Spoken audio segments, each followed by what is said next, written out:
Ils ont cru qu'ils étaient en terrain conquis, ils étaient en balade de santé, on va arriver au Mali, on va arriver à Bamako, on va tuer les généraux, on va tuer les ministres, on va tuer le président et on va prendre le contrôle du Mali. On va dire que bon, c'est fini, le Mali ne fait plus partie de l'AIS et après on va préparer la conquête du Burkina Faso, on va utiliser le Bénin et le Nigeria.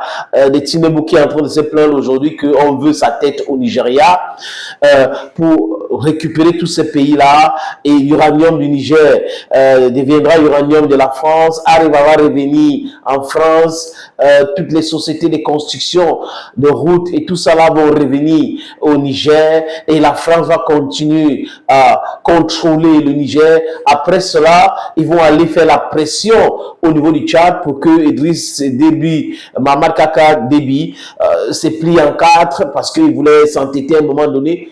En fait, c'est comme ça que l'impérialisme réfléchit. Et le drame, c'est qu'ils utilisent des Africains pour faire ça. C'est la cupidité. Parce qu'il faut être un homme mal éduqué, mal élevé.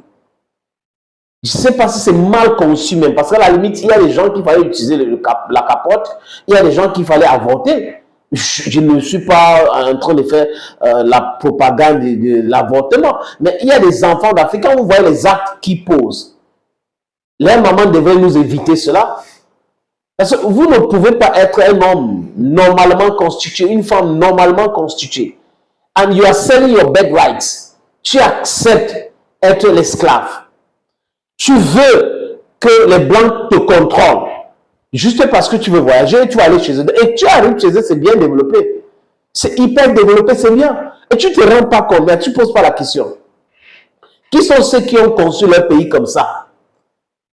C'est nous. Et comment? On a été esclavagisés. Ce sont les esclaves noirs qui ont conçu ces pays.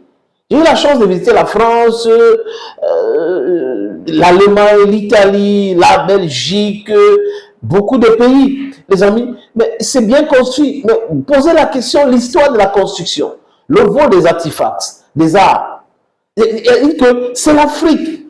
Mais les enfants d'Afrique pensent que avec des billets de banque, ça suffit pour eux. Le reste, vraiment, tous ceux qui s'opposent à cela, on va les envoyer au repos éternel. Non, c'est vous qui êtes maintenant en train d'aller au repos éternel.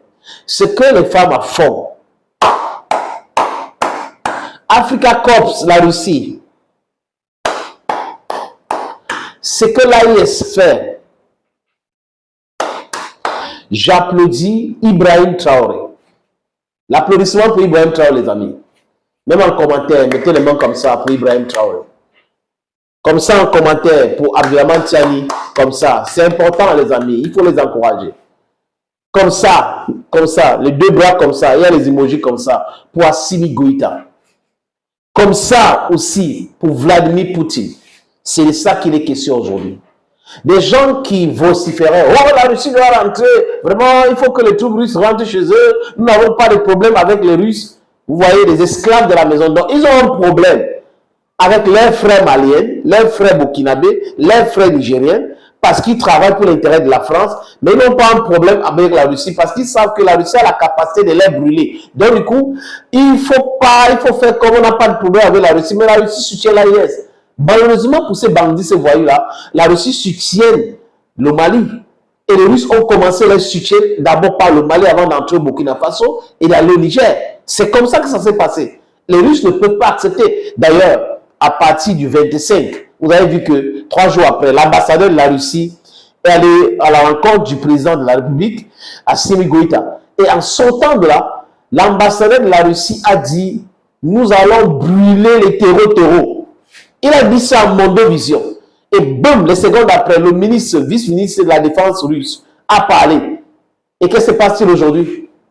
Les commandants de Azawad, des machins qu'on appelle Azawad, FLA de Azawad, machin chouette là, on les a envoyés dans les dizaines, des centaines, hein, dans le repos éternel. Parce que ce n'est pas un seul commandant qui peut commander 12 000 hommes. Il faut dire que c'est un mélange des voyous, des drogués, de certains corrompus, des mafieux qui se sont mis ensemble pour venir au nord du Mali, voler les ressources naturelles pour l'intérêt de l'Algérie, l'intérêt de la Mauritanie. Vous pensez que la Mauritanie est belge des terroristes? Pourquoi? Les terroristes de Touareg là, ils les hébergent pourquoi? Vous pensez que l'Algérie les héberge pourquoi? C'est parce qu'on les propose de l'argent. Quand on va prendre cette ville-là, après on va commencer à exploiter, vous aurez tel nombre de pourcentage et tout ça. Voilà en termes de quoi ces gens-là réfléchissent. Les chefs d'État de ces pays qui viennent de citer réfléchissent en termes d'argent. Ouattara en Côte d'Ivoire, pour lui, n'est plus français qu'ivoirien. Ouattara, c'est le seul président de la République en Afrique qui ne connaît même pas réellement où il est né. Où il est né au Burkina Faso, où il est né en Côte d'Ivoire. Maintenant, il est président français de la Côte d'Ivoire. Il est là pour protéger l'intérêt de la France. Il s'en fout de la Côte d'Ivoire. Regardez les agriculteurs, les planteurs de cacao. Regardez la situation. Il s'en fout de ces gens-là.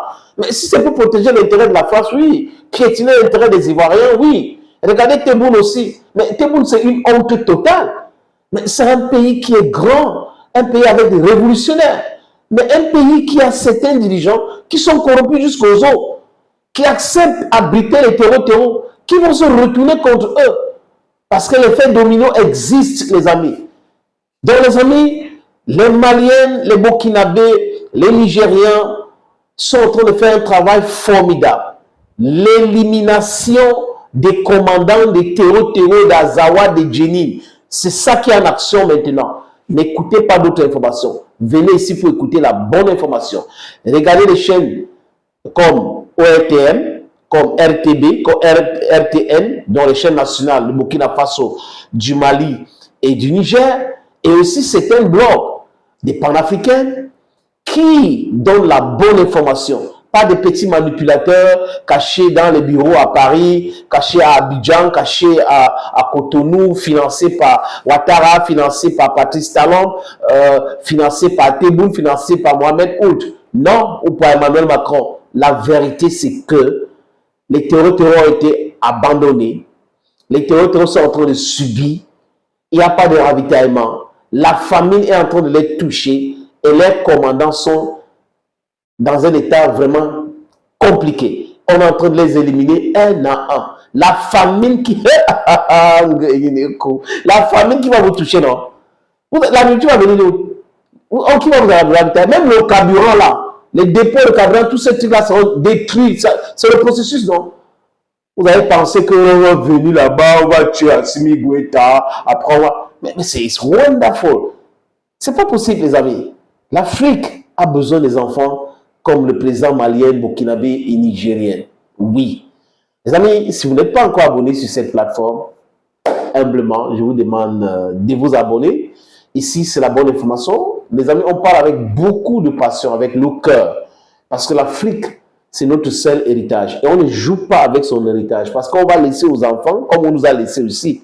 Donc, il ne faut pas jouer avec.